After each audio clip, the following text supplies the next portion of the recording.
All right, I'm back again. Just got done. I don't know if you can hear this part here, but I went ahead and recorded and I forgot to turn you guys on. So I'm now, I'll preface where I'm at in the book. So I'm basically at the top of the hilltop. I'm feeling a lot of feelings into working with the Havasupai, and now I'm going into this place of inner doubt that kind of emerged from the experience. So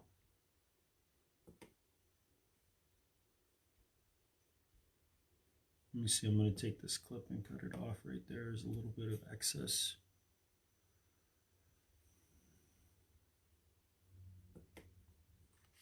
I knew the inner doubt well. I had experienced it many times before when I worked with people who were absorbed in overwhelming circumstances. I had felt it when I looked into the eyes of addicts and children in deep human crisis and saw myself reflected there. The doubt felt like an open space of questioning my ability and purpose. Yet the questioning also seems to light my path to a perfect place of humility, where only an unprecedented reliance on something greater than myself shows up and performs the miracles I didn't even know I was asking for. Then my inner voice, that which is connected to the vastness of self understanding and to the universe itself, spoke loudly within me. Talk to them about being a suicide survivor and the way your parents died. It said, the power of the sacred seven began to take hold again, showing me that my true medicine was not just in my years of drumming or in leading transformative experiences, but in the power that I was incarnated to share. My inner voice connected to Source wanted nothing more than for me to be myself, to find my power and show up. Moved by the signs of pain and suffering I saw in the people there, I let myself share my personal story. I shared with them about being so broken inside that the only way I could stop the pain was to cut myself. I shared with them the pain of watching most of my native side of my family die of drugs and alcohol. I told them what the drum meant to me, that it was a tool to connect to spirit and express the hurt from the years of neglect and abuse. I realized later that I was using the medicine of my trauma to benefit the community. My vulnerability seemed to open up the group and shift the energy to allow more direct, honest about topics that were normally discussed. Oh, made a mistake there. See, it's just a process. You just got to go back, when you make a mistake. Oh, what am I doing? I'm doing the Sacred Seven audiobook right now. Just reading from the Sacred Seven and recording it, and just wanted to bring everybody along with me. So this is the journey to the Havasupai Nation, the work that I did in the bottom of the Grand Canyon with suicide. Hey, Unity. Very nice to see you, Suzanne. So good to see you guys. So the work that I did in the bottom of the Grand Canyon was extremely transformative for myself and also the participants that worked with us in the suicide prevention program. We did several programs down there for suicide prevention work with the most remote Native American tribe in the continental United States, the Havasupai Nation. So this is some of basically the thoughts that I went through when I was down there, the feelings of, these guys have basically survived colonial powers. They've survived time. They've held on to their traditions. What do I have to offer? What kind of medicine do I have? And it goes into the realization of my connection to my life and how that medicine is the most important, intimate, and vulnerable medicine that I can bring. And this was led by spirit. This was led through the doubts came this sort of wisdom. So my vulnerability seemed to open up the group and shift the energy to allow more direct, honest about topics that were normally discussed. Okay, I see where the mistake is right there. More direct, honest about topics that were normally discussed.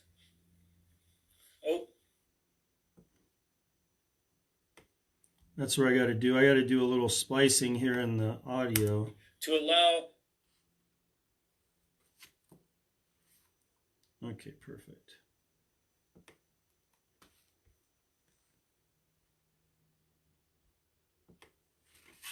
more direct honesty about topics that weren't normally discussed. It felt incredibly rewarding to me to sit in drum circles with the children of the village and share with them the power of drumming. It satisfied some deeper calling than I ever knew in the world of religion. I had no agenda to make people donate to a church or to win souls. I was only there to help people survive and to let them know they're not alone.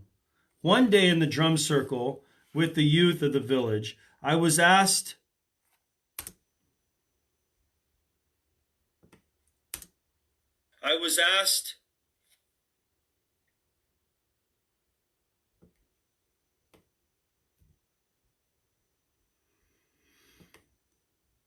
I asked the group if someone would play on the drum the way they felt when they were bullied at school. Studies have shown a connection between bullying and suicide, so it was a big part of our mission to speak to that. One young Havasupai girl beat the drum so loudly and intensely that it felt like the walls of the community center were going to fall in. I felt deeply connected to her. In that moment, it was as if she was playing my song through her drum. I felt my own inner self release the suffering of years of schoolyard bullying. Then I invited the group to share what they felt when she played that. At first, it was a challenge to get any of the youth to speak, but once the ice was broken, a torrent was released. The kids shouted feeling words in a choir of release. For a moment that seemed infinite, the compressed, suppressed feelings of these children were opened as the ancient tool of the drum hammered against the density of the walls of energetic captivity and smashed through the resistance. All so a child could give.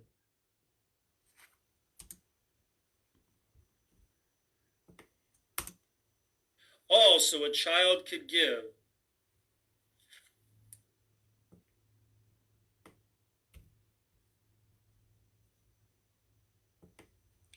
All so a child could feel once again.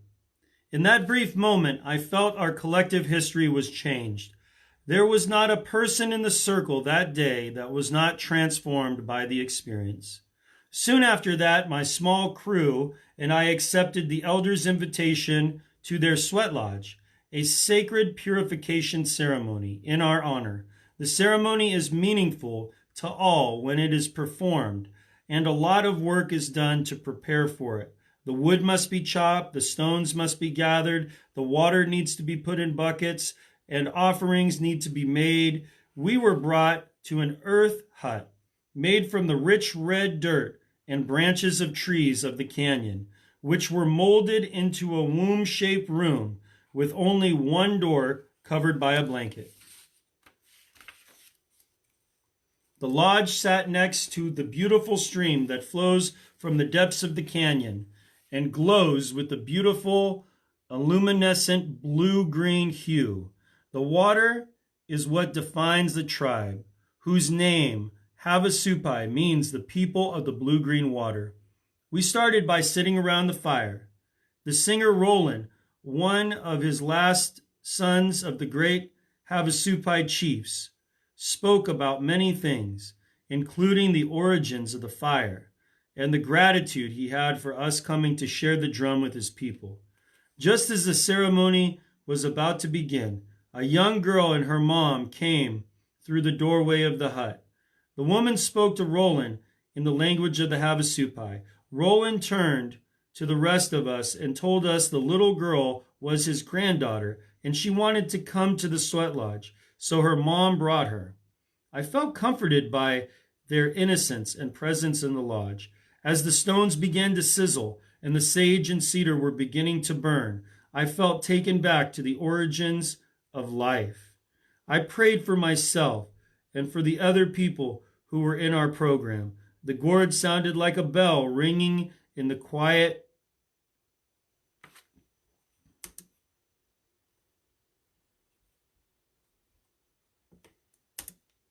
The gourd sounded like a bell ringing in the quiet.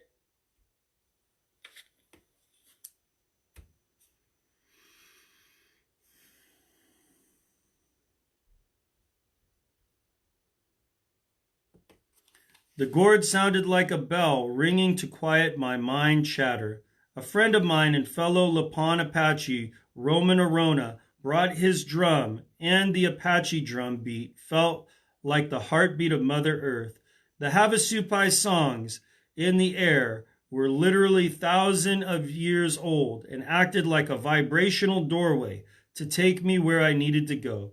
I felt them piercing my consciousness and rewiring the broken parts of my mind. Every possible human emotion came to surface, feelings of life, death, and everything in between, to purge something from within me and transform me. I was immersed in an ancient practice of rebirth. I had been to countless sweat lodges before, but this one took me far beyond where I had been. The intensity and power of this experience left me wanting to confront my ideas of reality and my religious understanding of life. How could I reconcile the beauty and depth of these experiences with my Christian ideas? I didn't know how to process it and embrace both worlds in my heart and mind. When I went to bed that evening, an image of a horrid red-eyed black figure loomed in my mind, like a demon haunting me. As the image danced in front of my closed eyes, my heart started to beat quickly, and my palms went into a sweat. Then I remembered an Asian shamanic practice for these kinds of situations. When confronted with demons, master shamans would say, "I love you, and you're beautiful," to the spirit, over and over again. The practice acknowledges that what the energy really wants is to transcend its karma and work out its spiritual process. And in the repetition helps to do that. I remembered the practice used these medicine men from faraway lands, and I began to realize that the monster I was dealing with was simply a part of me that was trying to reveal itself. I decided that I needed to love it and to find its beauty, just as the shamanic practices suggested. So I closed my eyes and repeated, "I love you. You are beautiful. I accept you. I am not afraid." I spoke it, I chanted it, I whispered it, and after a period of looking within at that demonic being and loving that dark part of myself, I felt a transformation in my own heart. I got a deeper glimpse into who I was and who I am. Almost immediately, the horrible entity melted back into the darkness. I soon fell asleep and got the best rest of my life. It was the first time in my life that I had ever experienced such a powerful inside myself.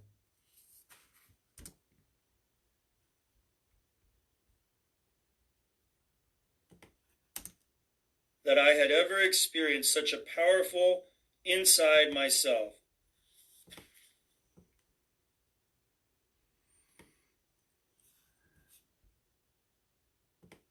That I had ever experienced such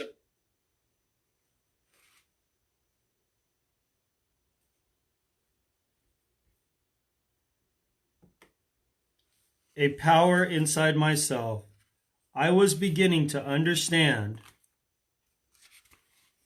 that I didn't need to rely on an outside force of a judgmental God or religion, but instead I could draw from an internal relationship that allows me to transform the world and to live a beautiful life. It was the beginning of a deeper relationship with God than I had known before, and I was grateful. After the sweat lodge, the revelations continued. I was able to learn more about myself through my connection to the stones, the water, the drum, the songs, and the prayers. I began to see the divides of separation, the religious confusion, and the truth of the mysteriousness of spirituality. As I perceived separation from people faded away, my sense of separation from the animals, the air, the water, the fire, the earth, gravity, time, and spirit faded as well. I discovered that everybody is whole. I saw deeper into myself in Havasupai than I ever had before. For the record, I still love the teachings of Christ. They've really impacted my life. Jesus' mission was all about freedom. He said, "I've come to take the captivity captive." But as I followed the teachings of Christ, as I had been taught them, I began to bump into the brick walls of the religion's imposing limitations. Even when I had attended beautiful guided imagery classes a year or so before, I found myself afraid to go deeper into myself because I had been taught by my Christian teachers not to feel grief or sadness. God was supposed to be my happy drug. Anything else was not okay. That didn't feel right to me.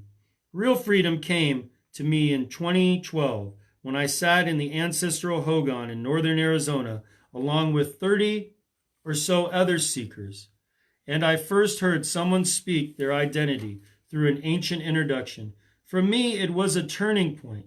The many spiritual practices I had embarked on, the lifelong hurt, pain, and practice of trying to figure things out were bearing fruit.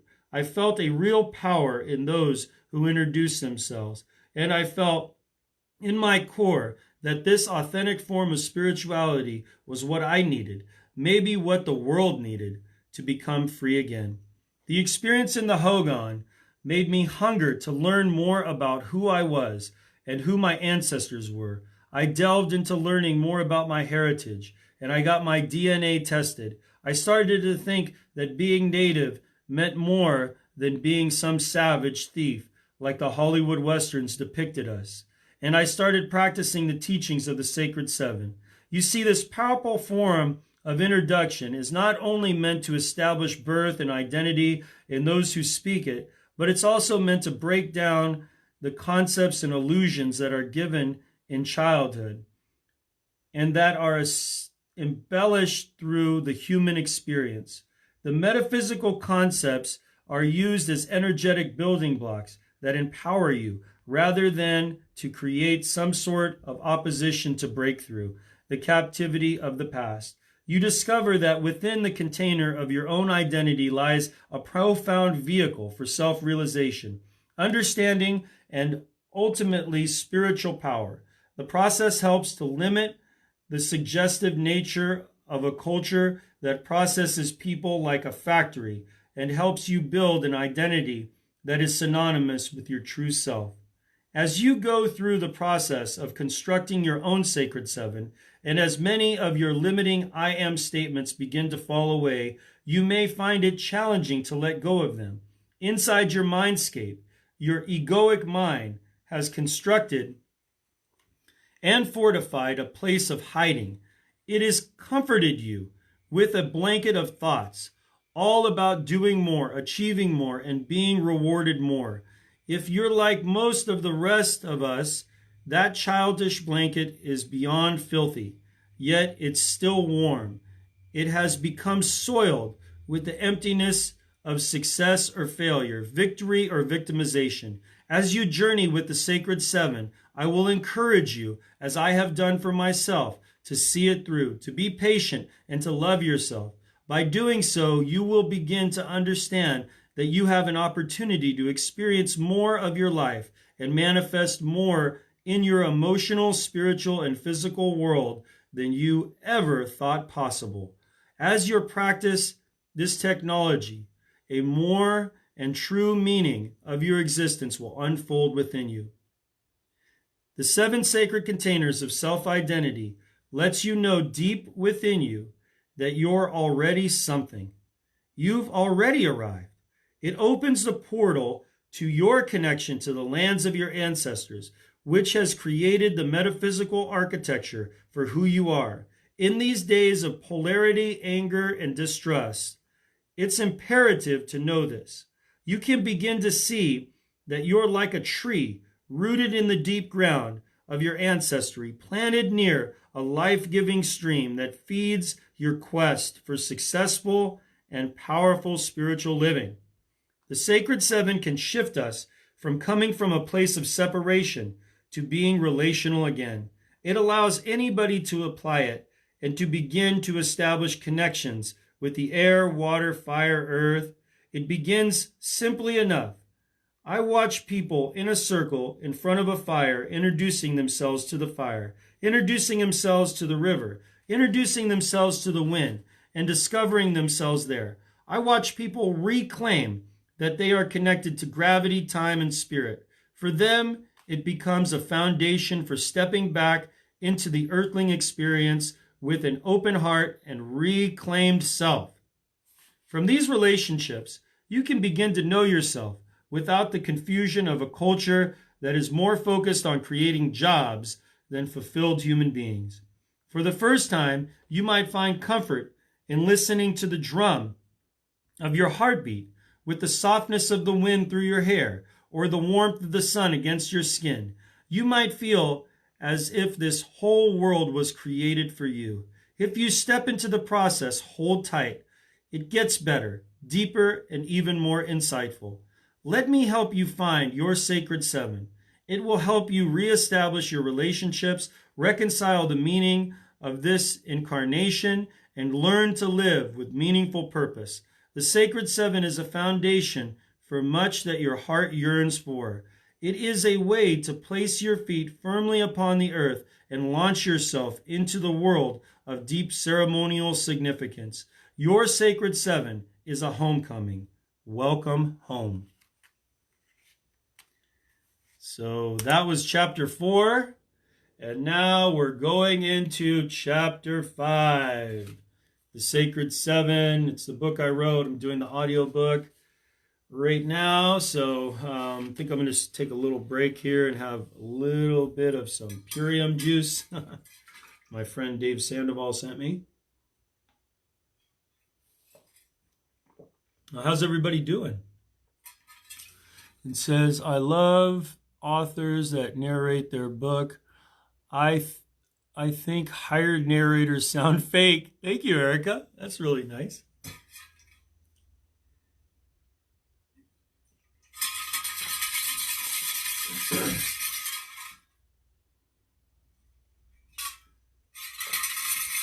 Hey, what's up, Steve?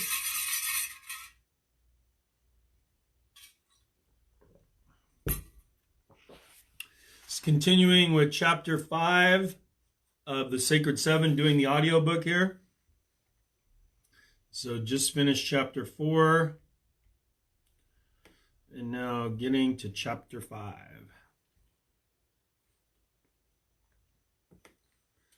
Chapter 5, the 7 sacred containers. When we introduce ourselves to others, it's assumed that we know the person we are introducing.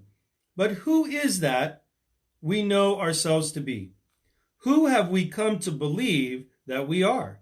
If we scratch below the thin surface of quickly tossed hellos and how are yous, most of us, excuse me, got something caught in my throat. I think I might rewind that actually. Let's see. Chapter 5, the 7 sacred containers. When we introduce ourselves to others, it's assumed that we know the person we are introducing. But who is that we know ourselves to be? Who have we come to believe that we are? If we scratch below the thin surface of quickly tossed hellos and how are yous, most of us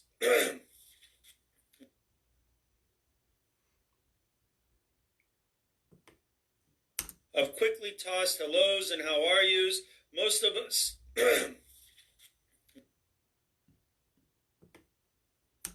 if we scratch below the thin surface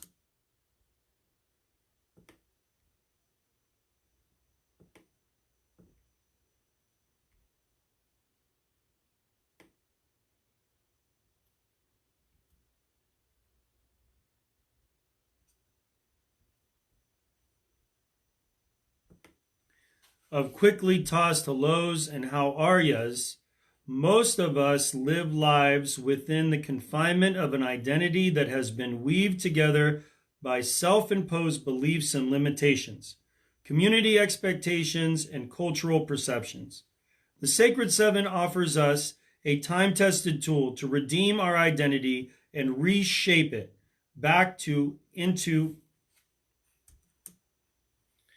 of quickly tossed hellos and how are yas, and reshape it back into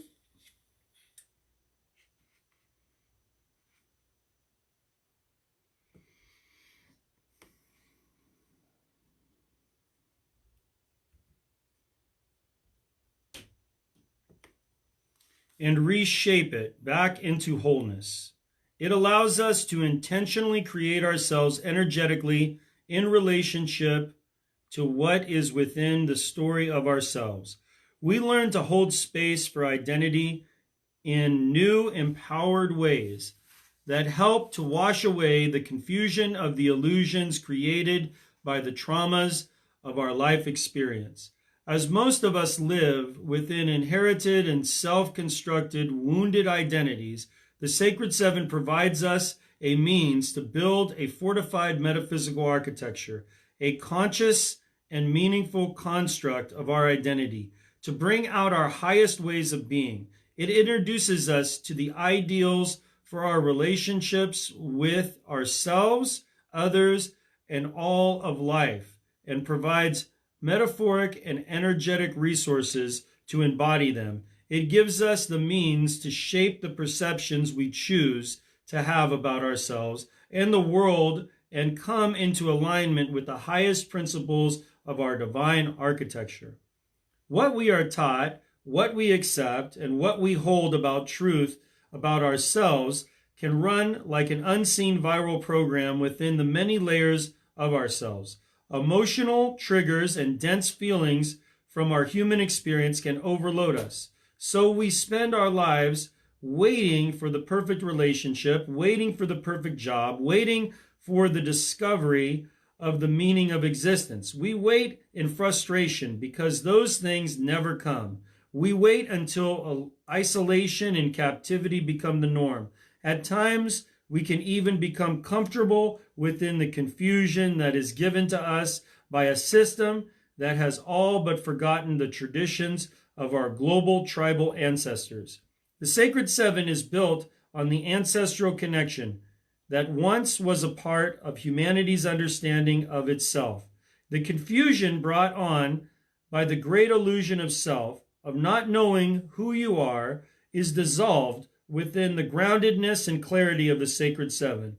You and you alone are responsible for molding and creating the energetic manifestation of who you are to serve your optimal design. The Sacred Seven is comprised of 7 energetic containers that hold the space for our self-realization and the highest expression of the most potent aspects of ourselves.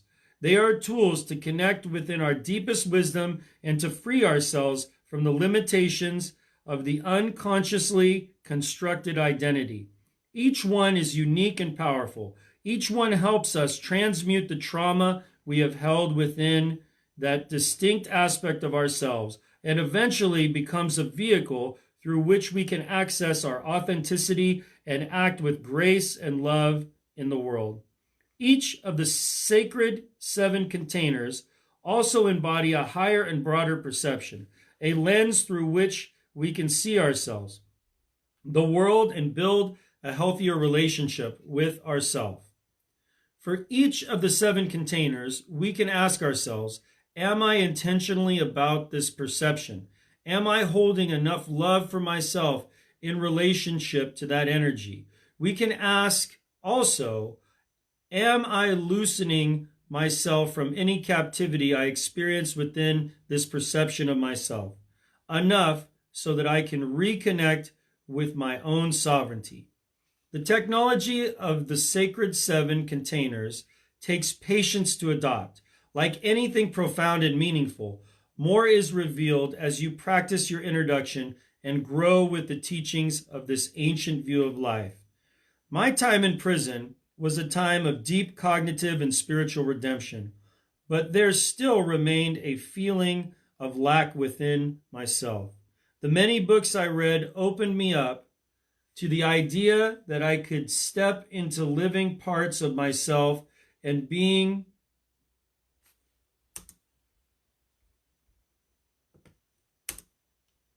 to the idea that I could step into living parts of myself and being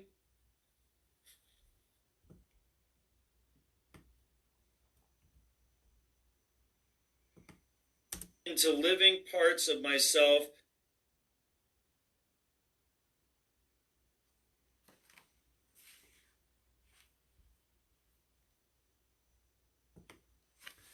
and begin to heal that, gosh,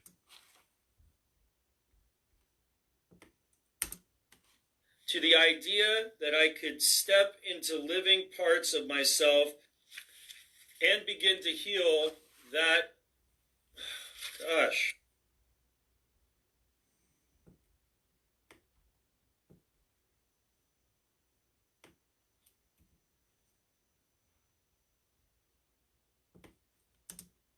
to the idea that I could step into living parts of myself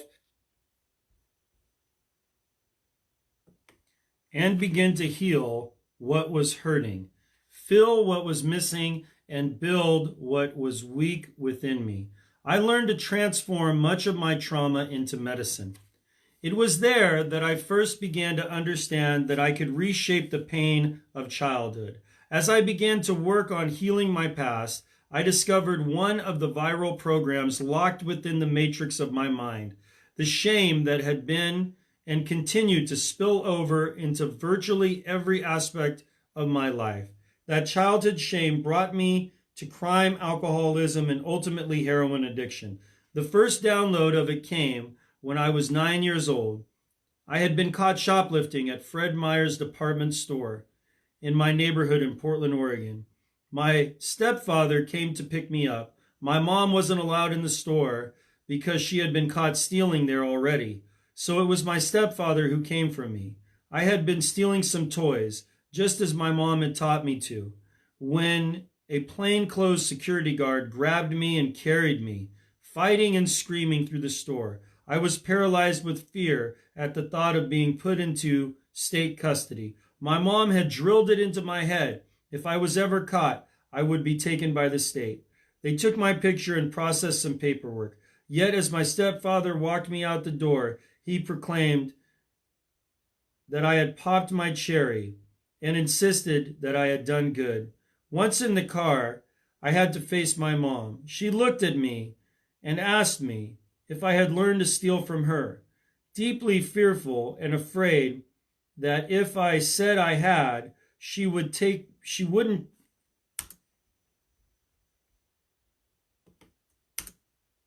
that if I said I had, she wouldn't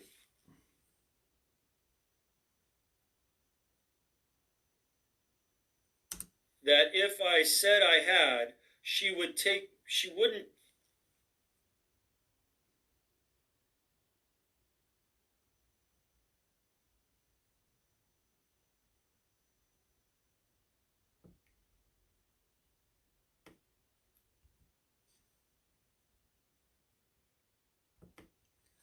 If I said I had, she wouldn't take me to steal with her anymore. I lied to her. Our shoplifting trips had been one of the few ways we could be together, and I craved time with her. So I balled up my shame, and I told her, no, it wasn't her fault. It wasn't until prison that I felt safe enough to challenge myself to heal this deep wound of shame. For me, prison was a safe place. Ironically, after 25 years of fear and insecurity at home, it was my 3 years in prison that gave me more of a sense of protection and safety than I had felt in a long time. I carved out some time to allow myself to go back in time to the very moment of my shame. I walked myself through the process. I sat down and remembered the smells of beer, the cigarettes, and the alcohol in the car. I remembered the way the floor felt. I remembered my own smell because I was so afraid that I'd gone to the bathroom on myself. As I reviewed the experience and became present to it, the voice of what I would now call the divine masculine arose. It was the metaphysical architecture of my own father, protecting me from the shameful words of my mother and nurturing the child within me. As I walked myself gently through the experience, I was able to boldly tell my mother the truth, that I did learn to steal from her, and that, yes, she was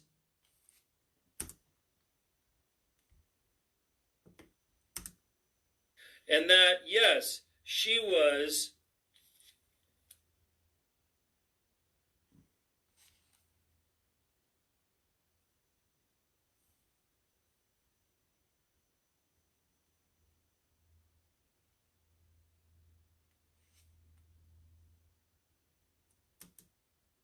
and that, yes, she was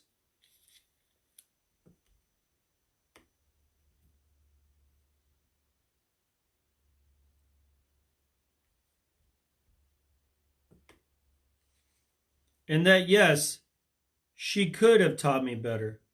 The experience of forging my own healing process would emerge as the sacred seven and guide the direction of the process. I've learned and refined over the years. The sacred seven has guided me to go even deeper into the past and recast the parts of myself into wholeness. Instead of just being the child in the back seat of the car, for example, I have learned to be my own mom and to say to the child, I love you, the words that child needed to hear. The Sacred Seven allows you to transform each of the seven relational aspects of yourself into wholeness. The seven sacred containers are seven sacred aspects of yourself. As stated earlier, they consist of you, your mother, your father, your mother's mother, your father's mother, your mother's father, and your father's father. Each container is associated with a direction. These directions open us up to a greater perception of ourselves through their own energetic identity. Many indigenous spiritual teachings have at the center a call to the directions to help place people in the framework of spirituality perceiving life. Since the directions are intangible and boundaryless, we just dive into them in their vastness, knowing that the journey is enough to give our steps more certainty. The directions remind us that life is not fully comprehended until it is seen from a more expansive perspective. They are a remedy to our habit of only seeing one side of ourselves and an antidote to our captivity to the trauma we've experienced. It is so easy, in fact, extraordinarily common, for us to get caught up in one or two particular ways of seeing ourselves, ways that are narrow, confining, and usually self-critical.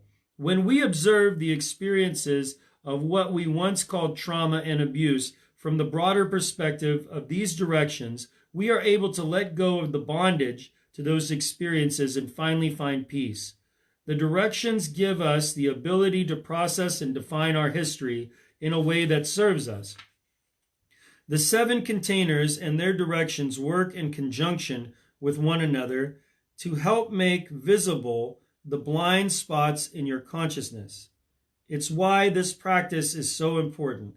It allows us to view ourselves from a relational standpoint, like those of the ancient tribal people of the world, who intuitively see all things as connected, vibrant, and perfect. As you practice the Sacred Seven, you unleash the power of the optimal state of your human design. Now let's look into the energies and intentions of all the seven sacred containers of self-identity. Here I describe their essence and energy, the intention and possibility within each container, and direction. In the next chapter, I'll describe how to construct the work with your own sacred seven containers of self-identity, so you can begin to birth a new metaphysical architecture for yourself that hastens and supports your true spiritual freedom. We begin with the first three containers of self-identity, the Trinity, self, mother, and father. The child part of us represents the sacred place, the truest truth of the truth that we know. It represents the playful, whimsical, aspiring part of us that knows how to have fun and feel good. The next two containers, the mother and father, represent the internalized parental energies and the opportunity to parent ourselves to wholeness. I created the metaphysical architecture of these identities formulated around the divine feminine and divine masculine to serve me in my own healing process. They will take you from questioning why you were born into your family to the deep knowing that the processes of the universe are timeless and revelatory.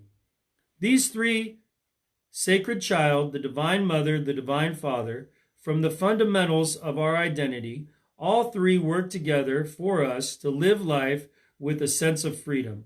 If our own mother and father's aspects are in full flower, our inner child flourishes. That gives us the freedom to playfully dance, to unselfishly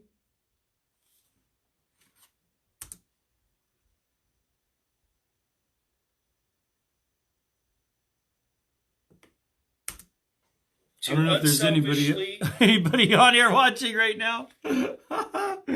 Oh, man. It's a lot of reading. I'm on page 83 right now. I think I'm going to take a break, actually. Let me delete this here. Take a break and go walk around. I can only sit for so long, right? Almost done, though. I think I'm I'm about halfway.